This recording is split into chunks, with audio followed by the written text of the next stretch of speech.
Welcome to the Incoherent Podcast.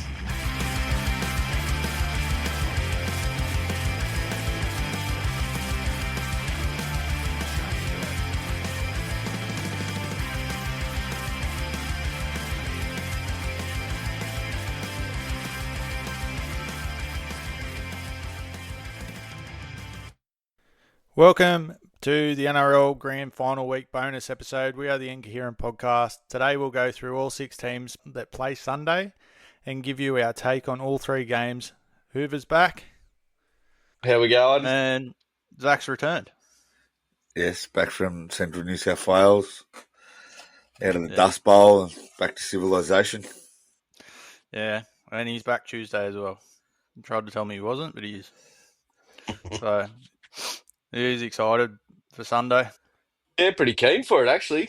I'm pretty keen. I think it's going to be a pretty good game. At the end of the day, I think it's just going to come down to mistakes and, yeah, I'd say experience as well, but there sort of is experience there. It's only been 2 years since the Broncos were in a grand final as well, so. And there's plenty of experience just in Reynolds and Hunt on their own. Yeah, we'll see how we go. What do you boys prefer, the day grand final or a night grand final? Day grand final, I reckon. I prefer the day ones. I don't like it because of work, because most of the time, the last 5 grand finals, I've worked day shift and managed to get back to watch it after day shift. So being a night grand finals worked out well for me. But those day games through the finals have been heaps better to watch, heaps more flowing, more exciting. Yeah, faster. No, it's heaps faster. Plus, this weekend I've got to go back to work on Monday morning, so I can't really go anywhere or do anything because it finishes too late. So I'm going to be at home watching it, which I don't mind that much, but just kind of restricts you to go and do things. So I think it'll be a good thing. It'll work out well for people in New Zealand. So, but how do you reckon that's going to work for people in Perth? Because it's going to be friggin' midday when the grand finals played over there when they come in, because there'll be people watching it over there. Seems like a them problem. Not really worried about it. It's the same, but with New Zealand, because a 6 o'clock game in New Zealand's 6 o'clock game over there is a 4 o'clock game for us here. So Yeah, I'll get used to it. that's why they use that 6 o'clock Friday games, because they can have a late game, a normal time at 7 o'clock or whatever, and then it's just on at 6 here, 8 o'clock or whatever. So that works well for them. Wow. End of the day, the NRL wouldn't have added Perth if they didn't have a plan around the viewing situation. No, they would. And I've been reading reports that they've decided they want to go back to the daytime grand final, where AFL's doing the opposite of thinking about doing a nighttime grand final. But I reckon they'll end up keeping that one of a day, and I think this one will go back to maybe not 4 o'clock, maybe 4:30, 5 o'clock or something, I think. So I did read that they're thinking about moving the NRLW game to its own standalone grand final for the girls. So I don't know. I don't agree with that. If they want to expand and match the NRL, I think it's grand final. You got a same day. Well, you can look at it that way, or you can look at it that they can generate their own revenue by having it that on a separate day. But look, when the girls, the Broncos and the Broncos girls and the Broncos boys both played the same day, the girls got 21,000 to watch their game before. Yeah, they might have been there to watch the boys, but 21,000 is better than 2,000 or 3,000. No, I agree. But they have their own standalone Origin. Like, they don't play before Origin, and they get a pretty decent crowd for it. Like, it's not. Yeah, but they also play at the North Sydney Oval. It only holds 5,000 people. I don't think they played in They played in Newcastle this year. No. Yeah, the Origin was in Newey, wasn't it? I think it was sold out too. Yeah, I don't know. It makes for a bigger spectacle if they're all on the same day. Yeah, but if they end up doing a national reserve grade like you think they should, then do you just do away with the New South Wales Cup, Queensland Cup game then? Yep. They've already had their grand final. Yeah. So, or they move forward. They play it 10 o'clock in the morning. Then you have reserve grade, and then the women's, and then the NRL if they want to go to a daytime grand final. But yeah. Tickets aren't going to be any less either way. They'll still charge the same as what they do now, whether they're there or not. I think they'll sell more tickets if they've got all grand finals on the one day. Even if they go down that route of having their own station on KO or whatever, their own like your NFL one, you'll have more people buying that. Yeah. Purchasing. The streaming. Yeah, purchasing that streaming if they're all on one day. I'd be happy for him to bring back a daytime grand final anyway. Yeah. I seem free to use best foods for grand final day. Obviously, it's barbecue, but like Origin's supposed to be pizza, which is pretty much it's just easier to get pizza on a Wednesday night after work. You know, Super Bowl has chicken wings and friggin' all that good shit, which I do on Super Bowl day. What do you reckon? Is it just barbecue for grand final day? Yeah, it depends. Depends. I'm going pork belly burn ends and pulled pork burgers for dinner. Well, that's what I was about to say. With the Origin, you have all the games playing. You could get up early in the morning, put the smoker on, let it Origin. go. Not the Origin, grand final morning. Yeah, on grand final day. Yeah. I could do that. I think my smoker's had it though. I've been looking at getting an Oklahoma Joe one, another offset one. So I'm doing my own sort of thing. So the smoker is good for those sort of big days though, eh? Yeah. I don't know. The electric one though is I can just put it on and I can walk away. Oh no, that's heaps easier. That's just and go outside, boys playing around out the back, and yeah. No, that's just my personal preference. I like doing the offset. It's a bit fiddly and stuff, but strange colours. I've got the offset. So I like the offset. It's good. I reckon I get more smoke frigging into it anyway. Yeah. When it comes out how smokier. I was down the butcher the other day and I seen some ribeyes sitting there and I'm like, I should get them for the smoker. I'm thinking about throwing them on Sunday. Just a couple of ribeyes in the grand final. Might get some potato bacon stuff and put with it. You're going to cook the potato bake in the smoker? Probably not. Do yourself a favour. Half cook it, then put it underneath and let all the drippings go down into it. How do you get drippings out of a potato bake? No, the meat. So I don't even want to know what's in the bottom of my smoker to do that, you know. Maybe when I get a new one, I'll look after it a little bit. But although the one I've got's only it's a cheap one. Hey? No, you won't. Yeah, I will. I love me smoker. I absolutely love it. This is a more pressing point, though. You're talking about food for the barbecue. Tins or stubbies? I prefer stubbies. Yeah, see. It's just better out of a glass. Because half the time I don't drink beer anyway, so I'll be having rum and coke, and that's out of a glass. Heaps better. No. I don't know if we can be mates anymore. Sure, we'll manage. Could be right. Yeah, well, night supporter, you drink stubbies, foreskins over schooner glasses. You're a Cowboy supporter that doesn't live in Townsville. Although Hoover's a Warriors supporter that doesn't know why he's a Warriors supporter and they don't even live in the country. Yeah, it's all right. Where did the Knights and Cowboys finish? I think they were below the Warriors, weren't they? For a change, yeah. Who's better, Sean Johnson or Stacey Jones? Oh, probably deciding this, you're pretty well saying who the best New Zealand player ever was. Probably Stacey. I reckon. Yeah. Oh, I really like Sean Johnson. What about Benji and Stacey? Stacey? Yeah. Benji was pretty good. They were two totally different players, though. Yeah. Yeah.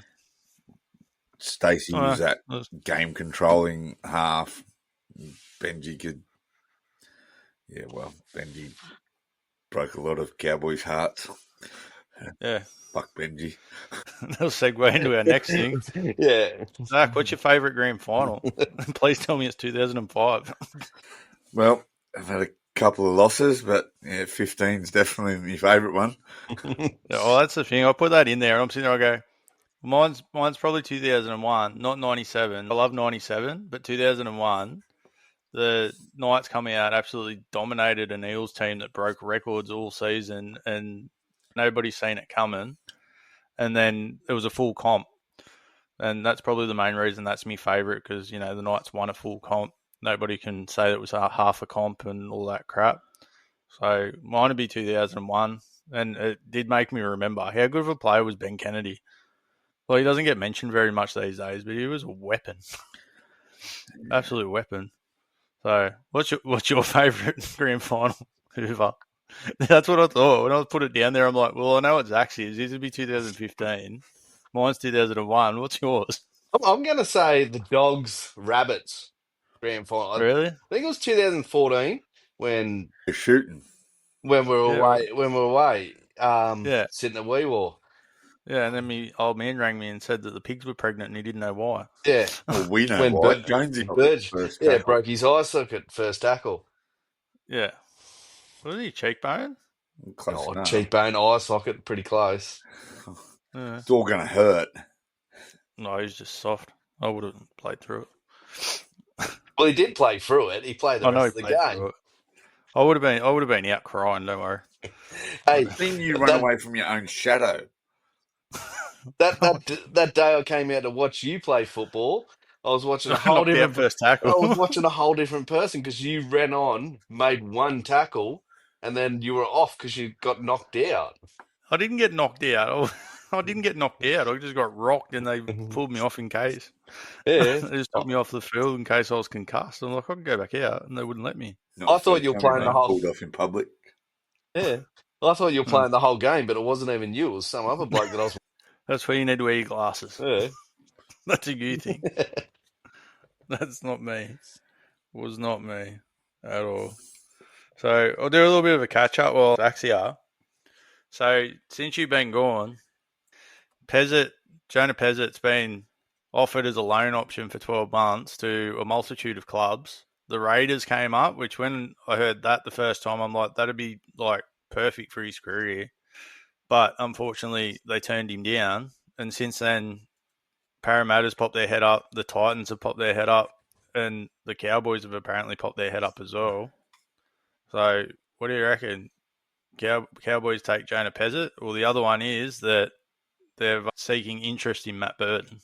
We discussed this on the phone earlier, and I'm quite a big fan of Matt Burton coming to North Queensland. Now, everyone knows the history of Bulldogs releasing a number 6 to North Queensland and how well that went. So I'd be quite happy to see him up in the north. Yeah, we're going off that philosophy. Fletcher Sharp's playing in the halves for the Knights, so we've got a 15-year dominance coming up, because the last time a bloke from Cessnock got picked in the Knights halves was pretty good. Yeah, but They've got to play him in the half spot. Yeah. He'll play in the halves. I don't know. It's still big talks about Ponga going. It keeps popping up. It's been doing that since he's been there, to be honest. Well, that's the thing. Ponga has been linked with the Dogs. Ponga goes to the Dogs. They're going to have to free up their salary cap. So Burton goes. I do like Burton coming to North Queensland. I don't particularly think he will, though. I think he'll stay in Sydney. I don't think there's been any Sydney clubs put their hand up, though. But then, to be fair, he's only got to take a 12-month deal and could potentially go to Perth. There's that thing too with players moving and that. Is there going to be a multitude of players that do take one deal to see what Perth's offer is? Or yeah, in a couple of weeks before November 1st, when it all kicks off and we start seeing signings, I might do a bit of thing on the main episodes to say what we think, who they should pick, what they should do, and all that, and go through Bears stuff, because it is kind of exciting. It's good talking points anyway. Got to go through and try and find who's off contract and stuff like that and try to do it properly, but we can go through and do that. So they haven't really said it, any players that are going to the Bears yet, have they? No, because they can't sign anyone until November 1. On November 1 is when players are can get contracts for 27. Yeah. So they can't actually approach any players until November 1st. A lot of So there players won't be. said they're willing to test the open market this year to see what Perth's got to offer, I'm guessing. Yeah. Even Cobbo. That's what it makes it a little bit interesting. I know Cobbo said that he'd go to the Broncos, but go back to the Broncos after his 12 months with the Dolphins. Yeah, but I was reading an article earlier that he's going to test the market come November 1. So, yeah, I think, and that's a good signing for Perth. Yeah. As long as he's got the right coaching staff and goes in with the right mentality, I think Cobbo's one of them players that can be great. He just needs that little helping hand. It'll be interesting to see what happens anyway. That's what I mean. Like, if we put that onto a main episode as just one of the talking points now that NRL's over. It's obviously easier for us to talk about NRL than anything else. That's what we've got in common. And then we've got our other side sports that we talk about and that. But we're still going to do it. We're a sports podcast. We'll be right. The first game on Sunday will be the New Zealand Warriors, New South Wales Cup, play the Burleigh Bears, Queensland Cup team. And I'm pretty sure both teams were pretty convincing in their wins last week. I was a bit surprised that the Warriors actually got over the Dragons. I thought it was going to be a lot closer than what it was. It could have went either way, really, with those two sides. Yeah. I think the Warriors have been pretty dominant all season, though. 30-12 is a pretty dominant win. And I think when you look at the ladder, they only lost a handful of games. Yeah, they won 22 out of 26. Pretty convincing. And said on the episode the other day, the fact that they're in that final and then they're playing in this game and they've dominated that season is really good signs of depth for their first grade team. Hopefully, there's more good things for the Warriors anyway in the near future. And then the Burleigh Bears, they won 22-8 over North Devils. So that would be a convincing win. I didn't get time to watch those games last week. I can't find the New South Wales Cup one anyway because they scheduled it for the exact same time an hour before NRL could kick off. So both teams were minor premiers of their respective states. So I think we're in for a good game. Yeah, well, Burleigh Bears only lost one game. Lost 4 games all season. They'd one draw, but still won 15 games. Yeah. So, and North Devils were thereabouts as well. So it probably was they only finished 1 point behind. So I think it's going to be a good game, and there's a couple of players to keep an eye on anyway.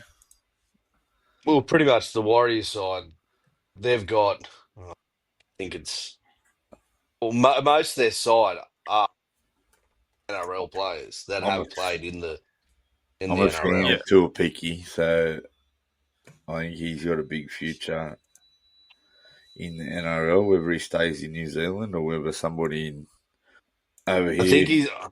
I think he's only contracted for next year. So, yeah. Maybe the Bears. I think he's one of them live wire players that a lot of teams will be keeping an eye on. Mind you, I don't know many NRL teams would be looking for fullback at the moment, but apparently the Sharks are looking to move on Kennedy. From what I've heard, they're looking to replace Kennedy. So. Yeah, but the original talks of that was Kennedy was to move on and Hines was to go back to 1. Did you hear the other rumour? DCE has been seen with Craig Fitzgibbon. Oh, yeah, that was yesterday. He was having lunch with him, yeah. Well, there you go. DCE in, Hines back to fullback. Yeah, I could see that. Does that mean the Roosters pulled their offer, though, or did DCE walk away from it? Wouldn't be the first deal he backflipped on. Still a chance he'll backflip and go back to Manly as it is. The other one that stands out in the Warriors team, though, is Jack Cleary's on the bench and Tanner Boyd's playing halfback with Luke Hanson. I'm guessing he'll go in there. I think that's probably going to be, from my point of view, the most intrigue because I haven't actually got to watch Jack Cleary play a game this season. So I know there was one game there throughout the season. He had heaps of highlights in because he just dominated it, but I don't know if that's been the case all season. Yeah, I've only watched a few of him, and yeah, the highlights. He does look a lot like Nathan, but he's got They're his own. brothers. He's got his own flair. Yeah, yeah. That's the thing though. When they sign siblings and stuff like that, I think sometimes they kind of expect the younger one to be like the older one, and usually they're two completely different things. Like Joey played completely different to what Maddie played. They're two different players completely, and then you got Yeah, Turbo and Joey Jake played Tripoli, high. which well, there's no saying Maddie didn't either. To be honest, like he has to be on something. He's still high, I think. Yeah, that was some good mushrooms. Some good something. No, it's all good. I love Maddie. I think it's going to be a good game. It'll be worth watching, especially if you're interested in up and coming players like Fletcher Baker, and I think there's a few in there. I don't know all of their names. I think I've heard a little bit about Josh Rogers. It'll be the first time that the Warriors have won anything, I think, isn't it? Yeah, Oh, well, they've won the New South Wales Cup Grand Final. I think that's what they were saying. It's the first time they've won the New South Wales Cup Grand Final. So yeah. maybe that'll translate into an NRL Grand Final in the future. But I think they're sitting in a pretty good position anyway. Now you go into the other one, and Broncos and Roosters. The Roosters have not lost a game this year, but the Broncos are the favourites. How does that work? Is that just through betting? I think it could be a lot to do with the men's Broncos side playing as well. Having that supporter base already there. Like half of the core stadium's getting packed out in Brisbane colours. Yeah. So Yeah. I mean, It could also have something to do with the scores they've been putting on as well. The yeah. Brisbane Yeah. girls. But you got to look Like, at the Burleigh Bears team. A lot of those players have been within that Broncos system. The NRLW team, the Broncos, and then the NRL. Yeah, I think it's a lot to do with supporter is why they'd be Yeah. shorter odds. But Roosters, all right, they've gone through undefeated. You can't write them off. Yeah. And it's not like they don't have any good players. Like Jess Burgess and Isabel Kelly are ridiculous. Even Corbin Baxter's friggin' she's a pretty good half. Pretty sure she played Origin this year. And it's not like they don't have half decent like forward pack. They've got a little Kearney, bit to do with Strange. last week's game as well. Like pretty tough slog for the Roosters last week against Sharks. Yeah. But Roosters played on the Saturday, didn't they? So the turnaround thing doesn't matter in this case, does it? yeah, because the Broncos play. Yeah. Yeah. But at the same time, the Broncos are saying Ali Brigginshaw is retiring after, I swear she's been playing for 25 years. Like, I knew who Ali Brigginshaw was before there even was an NRLW playing for Australia and stuff, Queensland. Yeah. But the one that probably would worry me the most from the Broncos is Tamika Upton. I used to watch a lot of the Knights girls when she was playing, and she's unreal. She's like the female version of Ryan Papenhuyzen, really. You just give her the ball and she can make anything out of it, and she's so quick. So, yeah. This is going to be a good game as well. Like, I think the Roosters have only won one premiership. I'm pretty sure. I think that's just before the Knights came in, or when the year the Knights came in, they might have won it. And I know the Broncos won the first 3 or 4 of them though. Yeah. So, yeah, you looking forward to this game? That's the thing. The Knights have lost all their players to Brisbane. They're all going. I think that's because Ali's going. They've just replaced her money with her. Plus, when you look at the NRLW, from season to season, players jump around a lot because they're only signed for like 12 months and stuff like that, and whatever opportunities that they can get.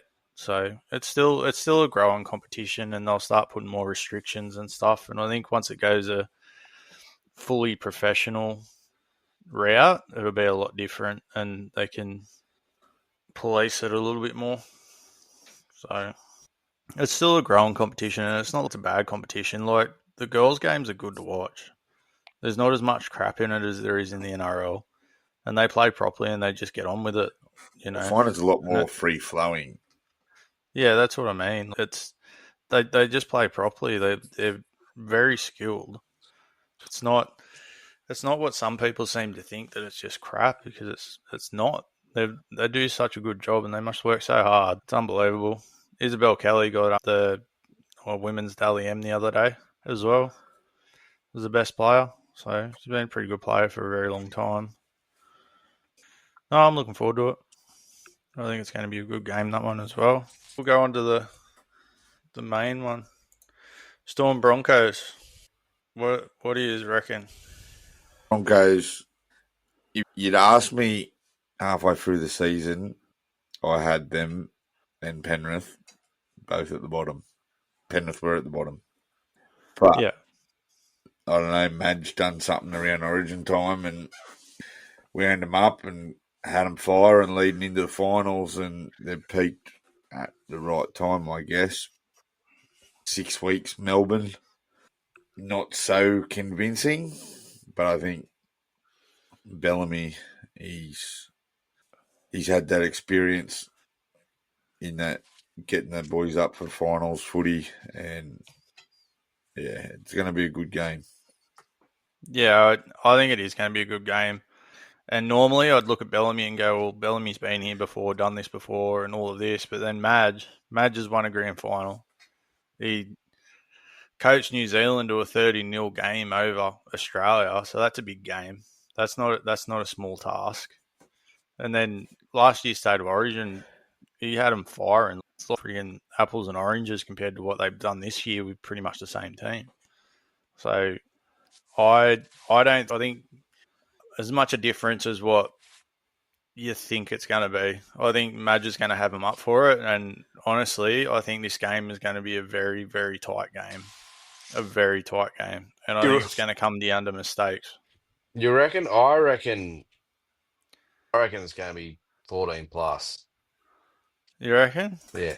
I think if the Storm get out to any sort of lead that Canberra and the Sharks have, I don't think the Broncos will run them down. I don't think that they're a team they can run down like that. I think last week's game, Broncos, it would have taken them a lot of effort to come from 14 behind to beat Penrith. Penrith are no small feat. They've just done a 4-peat and on the verge of a 5-peat. Yeah. But I think the biggest factor is, I think the halves and that spine of Melbourne, if they click, they're one of the best spines to ever have played this game. And that's taken nothing away from Brisbane's spine with Reynolds there, Ben Hunt. But, yeah, I don't know. I think Melbourne's they've just got that class about them. Yeah. Brisbane's got Payne Haas that does a lot of work for him. Payne Haas, Pat Carrigan. Yeah. But you look at the Storms, front row, second row, they do it every single game. Just go out there and just run. Yeah. Well, I look at it this way, that, Hughes, Munster, obviously been there, done it a lot of times. Harry Grant, unbelievable player, best hooker in Australia. Pappenhausen, probably not at his best because he's been injured. But when you go to the Broncos, you've got Reece Walsh, who's just on fire at the moment and absolutely just killing it. Everything goes through him. He sets everything up. He's the main threat. And then you've got Ben Hunt and Adam Reynolds that have been there for a very, very long time and are very, very experienced. And I don't think age is going to bother them. I know Corey Pakes is the hooker, but they've got Ezra Mam to come into the halves and then Hunt goes back to hooker. I don't think Pakes starts at 9. I think Hunt starts at 9 and Mam starts at 6. Well, I thought that last week, but they did that last week and it started. Well, it didn't really start that well because they were 14-0 down, but I would have went with Hunt at 9, Meehan at 6, and Reynolds at 7. Well, they've said on the radio today that Ezra will start. Okay, I didn't hear that. Yeah, I heard on the radio But, at Savo that they're talking Ezra will start. But yeah, I don't think the game's won through the middle. The platform's going to be set in those middle with Haas and but I think the backs and their match up. Like Xavier Coates towers over Mariner. You've got Carapani, it's his first season of NRL. He played in a grand final. Will Warbrick towers over him, so you got that. But then I look at Shibasaki and Katoni Staggs against Howarth and Meaney. He's not had his best season this year. He's been good, but defensively, I've seen a lot of errors in his game. And yeah, Shibasaki, he'd be one of the form centres, and he got rewarded with an Origin call up this year. But yeah, I think the game's won in the backs. I still think it'll just be a really tight, close game, and it's just going to come down to mistakes and penalties. I think that's going to be what the deciding thing is, because as soon as a team makes a mistake, the other team's going to punish them for it. Harry Grant, kick out of hooker, crossfield, Xavier Coates in the corner to win the game. The thing is, the Storm players are starting to play head games as well. Yeah. The other day, Pappenhausen was interviewed and said, Bellamy has told me, Munster, Hughes, and Harry, we can just roam the field, play wherever we want. Then the other day, they were interviewing Harry, and he's like, no, we'll be playing in our set positions, and that's how we'll be staying. And then, yeah, they're just throwing it all over the shop for him at the moment. I was listening to one of the former Storm players, I think it was one of the former Storm players. They were talking about Craig Bellamy and how much he loves the Ducks and Drakes game. If there's an opportunity to put someone on the bench and then take and swap it around, he'll do it because he just loves doing it. Yeah. He likes just fucking with people's heads. What about the bench, though? If Pakes drops back to the bench and Miam goes in, then you've got Wishart and Pakes who can both go into hooker, or, they can move a few things around. So it's not... Wishart's more a utility. I think it could also... Yeah, it could come down to a major injury blow too. Yeah. Joe actually really impresses me when he's on the field. Alec McDonald. Yeah. He runs around. He goes really hard. So, big Kamika. Xavier Willison coming on too. He does worst haircut in the NRL. Willison does not back down, and obviously Payne Haas. Does Payne Haas play another 80? Probably. I don't reckon he will. I don't think he'll have another 80 in him after last week. That's a big effort in the middle. I think he does. And I don't think you can take him off. I think he needs to be on there. See, I'm almost 100% certain if the Storm win, Harry Grant gets the Clive Churchill, and if Brisbane win, it'll be Payne Haas. Yeah, see, I was more thinking Munster wins it for Melbourne. That's what I was going to say, Munster. And if Brisbane win, Reese. I think Payne Haas is just going to be absolutely pumped for it. He's had a pretty good season. He's on the outside back in the front row of his body. He's ridiculous. He's played 80 minutes against the Storm, but this is a grand final. We've got to remember. Yeah. It's going to be a lot more physical. I think all the finals games have pretty much been their own sort of grand finals, to be honest. They've been pretty high intensity and stuff, and that's the only other thing. They've got the turnaround difference. Does it really make that much of a difference when it's been a week? Not really. It doesn't make that much of a difference when we're at this part of the season. They've been November last year. Yeah. They carry on about the 7-day turnarounds and that, but they're professional footballs. Yeah. They've been doing it their whole career. I don't think it's that. It's still a week. Well, they got an extra 2 days and stuff, but that's just 2 more days to think about it as well. Yeah. I'd be more concerned about the fact that Patrick Carrigan hasn't played in 3 weeks. He's going to be fit as. And that's a good matchup in its own, Carrigan and Liero. Liero and Carrigan, both quality locks. I wouldn't be too surprised if either of those two. I wouldn't be surprised if Carrigan got the Clive Churchill either. Yeah. But all the teams are going down the road of a ball playing lock. Neither one of these are ball playing locks. They're just hard running.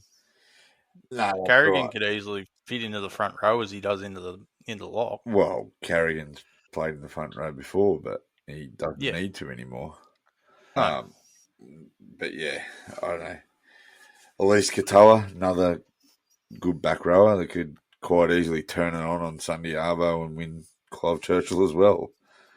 Yeah. How many games does he play without scoring a try?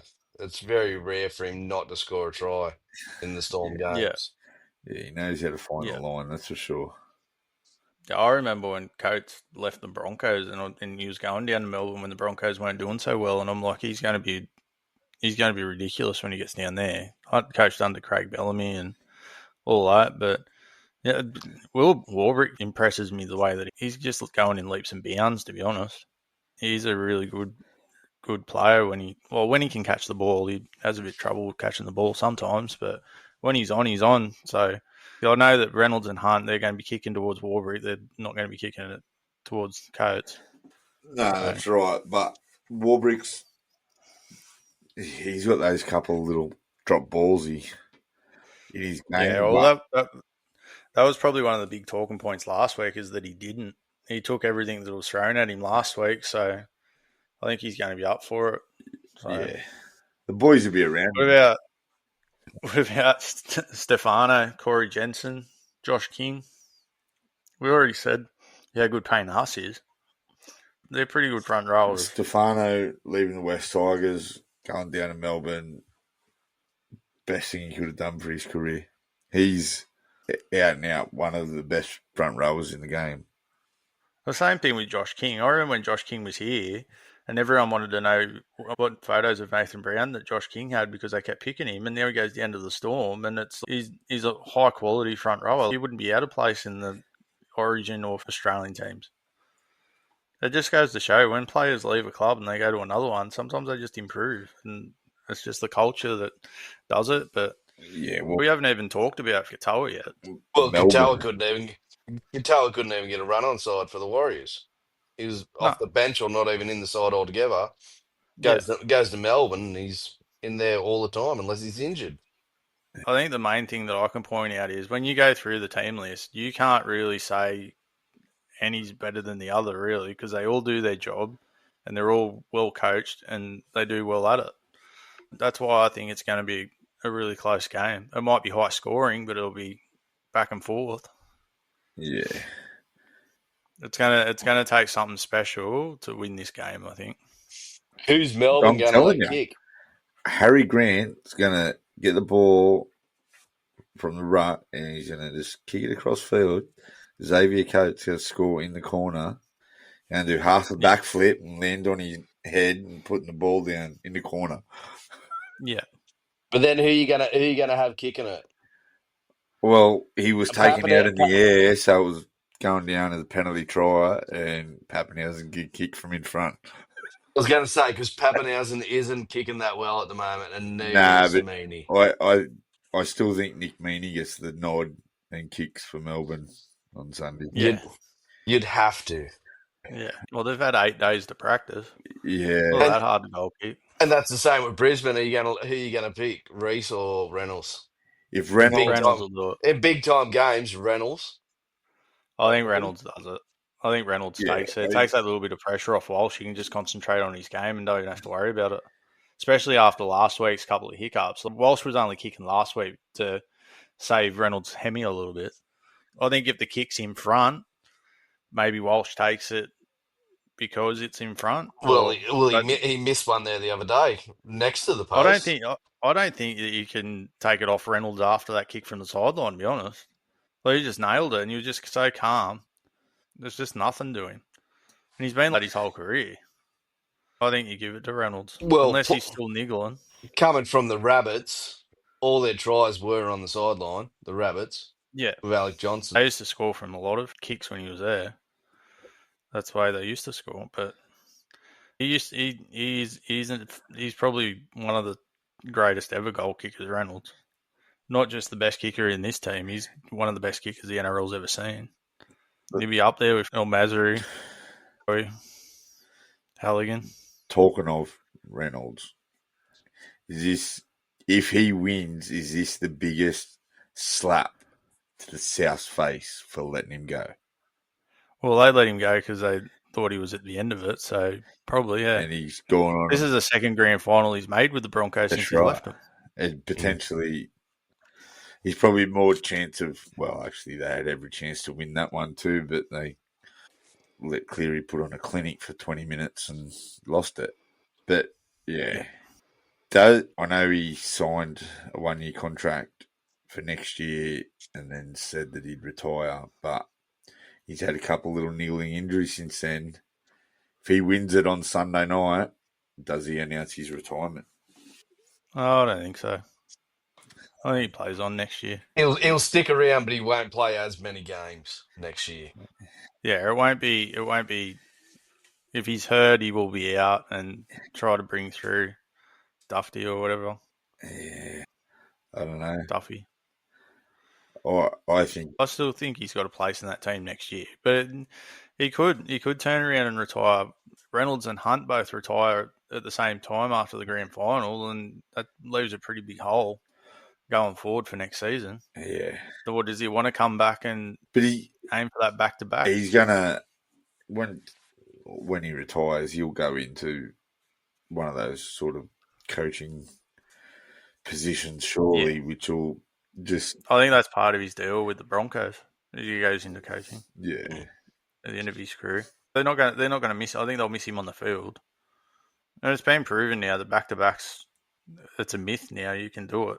Yeah, well, it's good to win one once, but you know, once that door's opened, I think the back-to-back thing's going to be more of a goal for teams now. Well, you can win it 4 in a row. Penrith can win it 4 in a row. Yeah. Cowboys can win it once. Yeah, we can. But in 20 years. Yeah, that's all right. We went. So I was thinking about the finals other day. in 3 years, though. Do you know the only teams in the NRL era that haven't made an NRL Grand Final at all? Dolphins. Yeah, that was easy. Titans. That's it. Every other team's played in a Grand Final since the NRL's inception in 98. Yeah, well, I think Titans are still a long way away from being in one. Dolphins, I could see in the next couple of years. Yeah, well, the Titans are still a long, long way from applying for an NRL license, to be honest. They started out, when they were built, they were a really good team, and it's just all gone wrong. All of it. Yeah. I don't know how you fix it. They've all gone to the Gold Coast and partied. I think. Yeah, well, there's that, but I think it's got a lot to do with the board, and you know they swap and change coaches. Like, there's no tomorrow since John Cartwright was left. Like, even when John Cartwright left, there was no real reason for him to leave. He's still been their best coach. Yeah, I think they need to clean out. I think Hannah's already started on the clean out. I think I seen the other day. Too many 5'8" and fullbacks there to begin with. He's gone. Campbell-Gillard. He's gone. He's going to Super League. And there was a fair few other ones that they've told they can look elsewhere already. So there was about 10 or 15 names.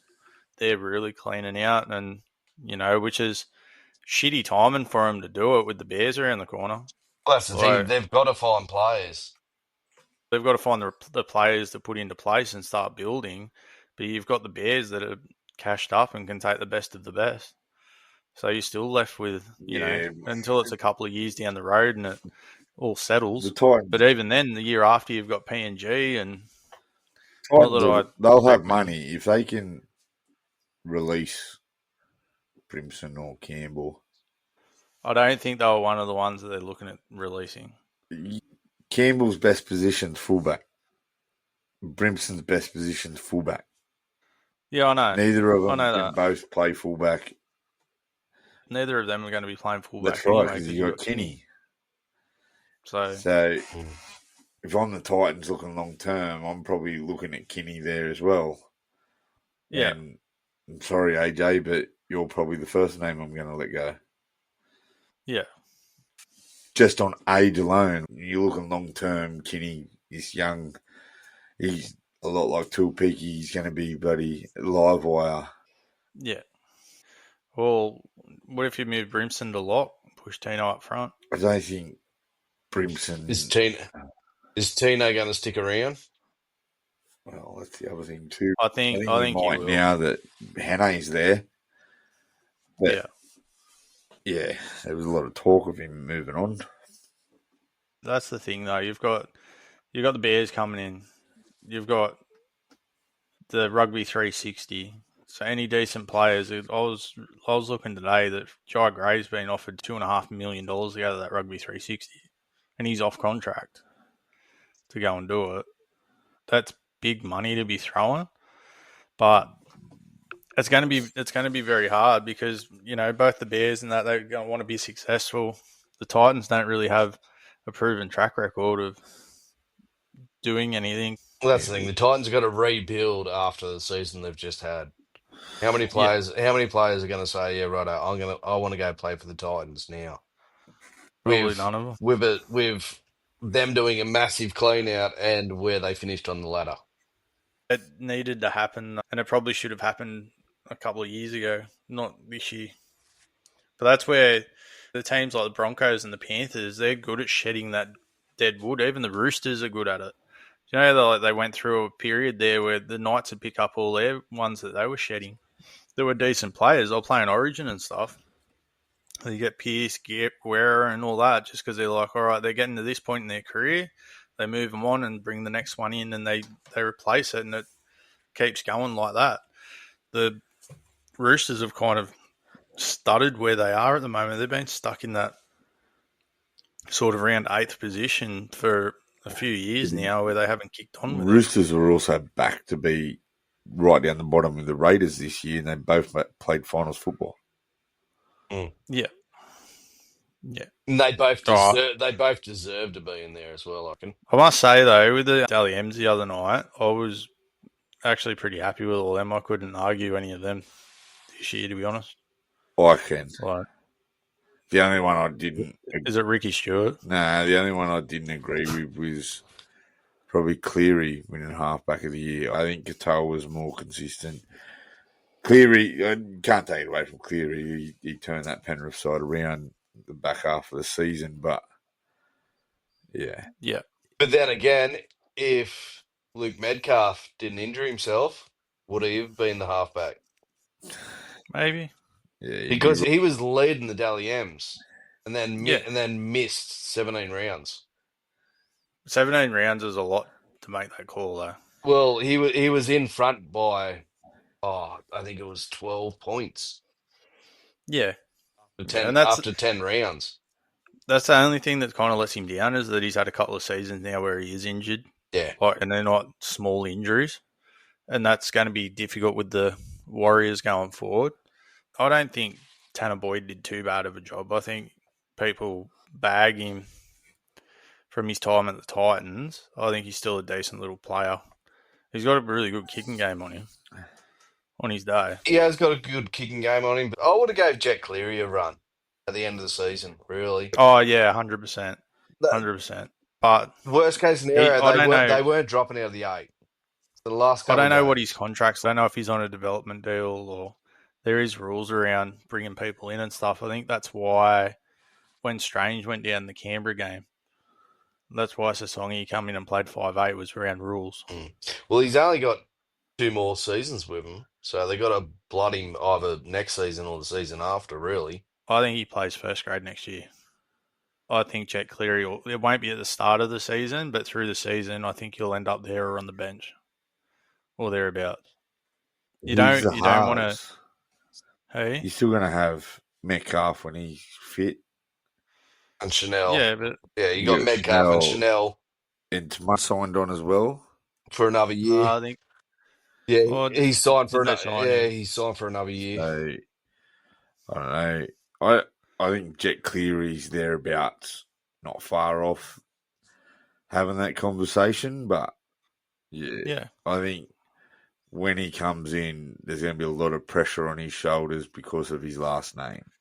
And I think the rules may have held him out, but I think the Warriors would have also looked at that as well and thought, yeah, let's just hold him back a little bit, keep him out of the limelight, and just blood him It in. would have been a big ask to throw him in Yeah. this season, but Just about when Metcalf got injured, Cleary had that blinder.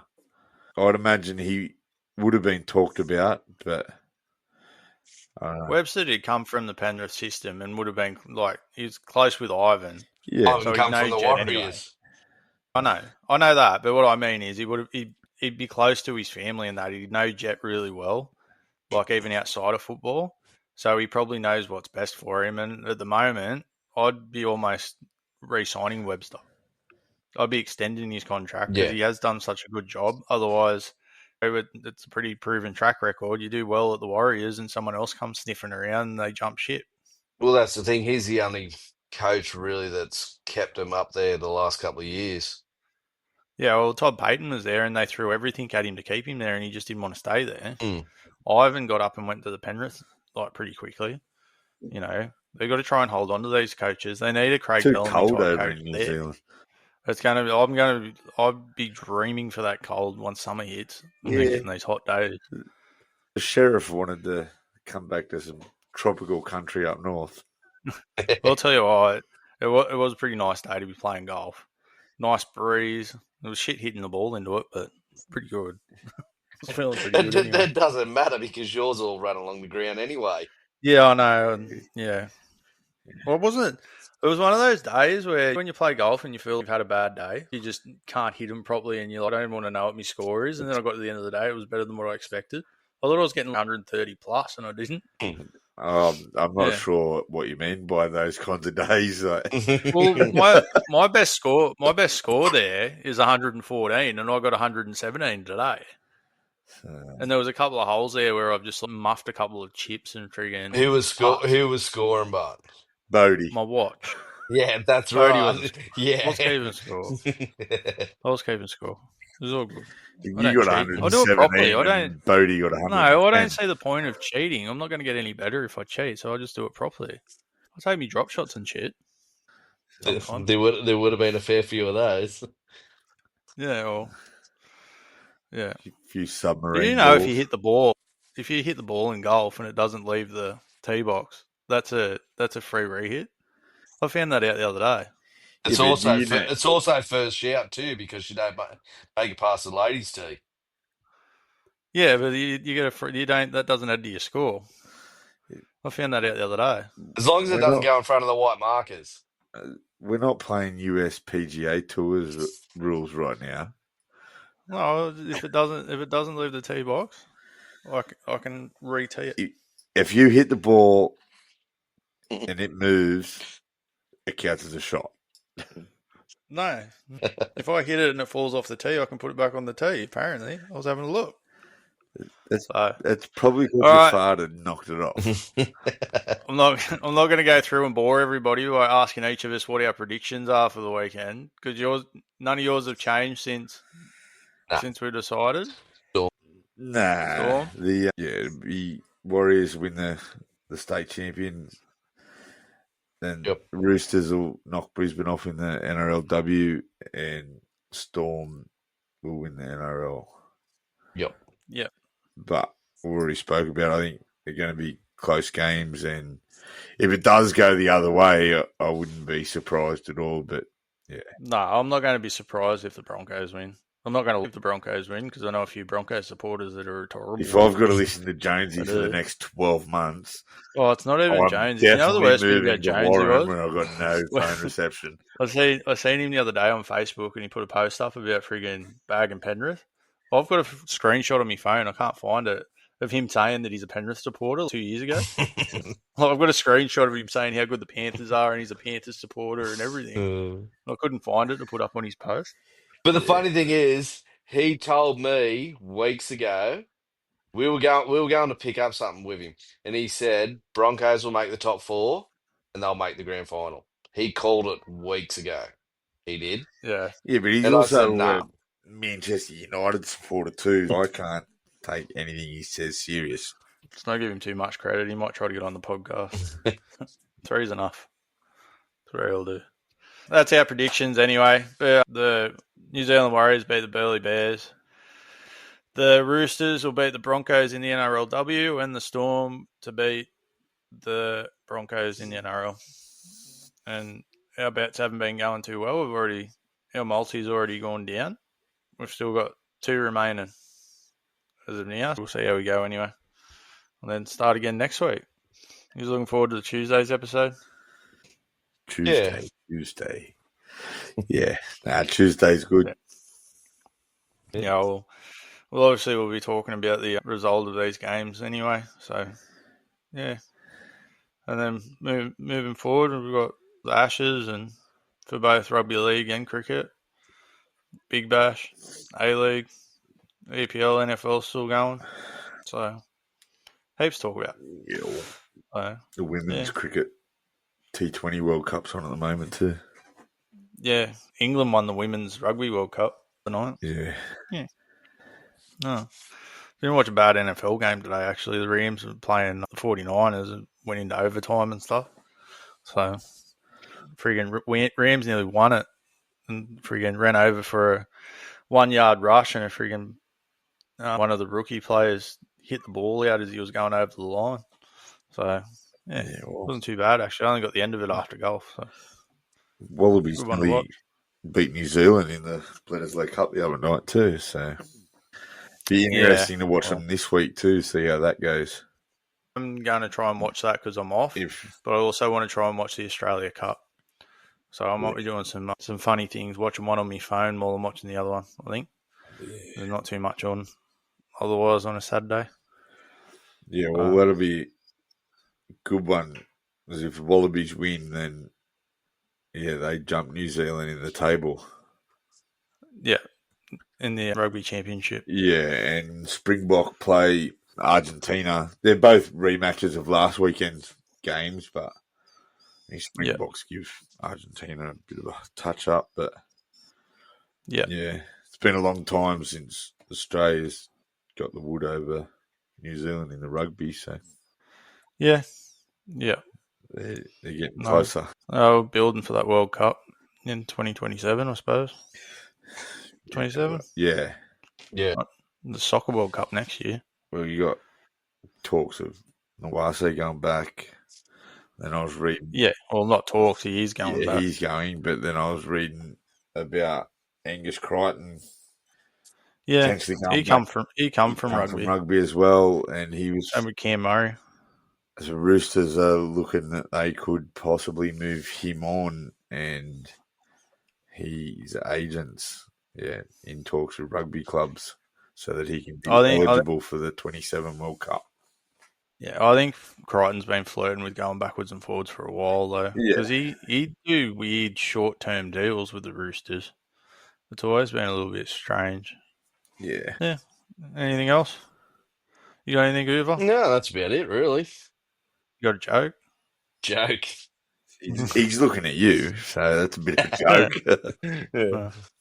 I'll just try to liven it up a bit. Joke. I want everyone to be included. Yeah, the joke of the joke of the day is you having a good game of golf. It was decent for me. It was 117. And I called it too, saying that you'd lose your ball on the par 3. I didn't lose my ball on the par 3. Do you know what was stupid about that par 3? You know how the path goes down the bottom or you can go over the bridge to go around? Yeah. I was in the cart. I've gone to go down through the creek because my friggin' ball hit a tree and rolled down that road. And friggin' old mate on the mower was yelling out, going, no. And I'm like, what's going on? And he goes, cart will cut out. And I'm like, yeah, they've got it all blocked off because they've got those new carts where they cut out when you go out of bounds or when you go near the green. And that's a deep creek as well. It was dry. Yeah, you would have went in and you would have went straight to the bottom. No, it goes through there. I've been through a cart through there before. But I didn't lose the ball. I friggin' hit it good, actually. It hit the tree on the left and friggin' rolled back down the road. And friggin' Bodie, you know the 17th, that's that short one, and then you hit it short and it rolls back down the hill. Yeah. I've gone down, I'm like, oh, yeah. He goes, can I go over there? I'm like, yeah, no worries. I'll go over, and I've looked up, and there's no flag. Bodie's taken the flag out. I'm like, put the flag back in. I can't see where the hole is. And he's like running down the hill towards me. So I had to do that blind. Yeah. But, all right then. Well, if you haven't got anything else, I think that's about it. We'll see everyone on Thursday. We'll record on Tuesday, but we'll see everyone else on Thursday, I suppose. Yeah. Don't forget to like, subscribe, share, all that good stuff, and help everything grow. We've been doing pretty well lately, really, from my end anyway. Jump on that Facebook page. Hey? Jump on the Facebook. On the Facebook page. We share our episodes, but the best thing you can do is wherever you're listening to it, subscribe. It doesn't cost anything, and just follow us on there, and it'll come straight up when the episode releases. I usually do it pretty early on a Thursday morning. I schedule it so people can listen to it on the way to work and on the way home or whatever. So, yeah. All right. Well, that's bye from us. Thank you for joining Zach and I on this week's episode of the Incoherent Podcast. We will be back next week with another episode talking about the week of sport and gaming. You can follow us at the Incoherent Podcast on Facebook and Instagram. You can also get in touch with us via our email, theincoherentpodcast@outlook.com. Feel free to message us if you have anything for us to discuss in future episodes. Till next week, it's bye from us.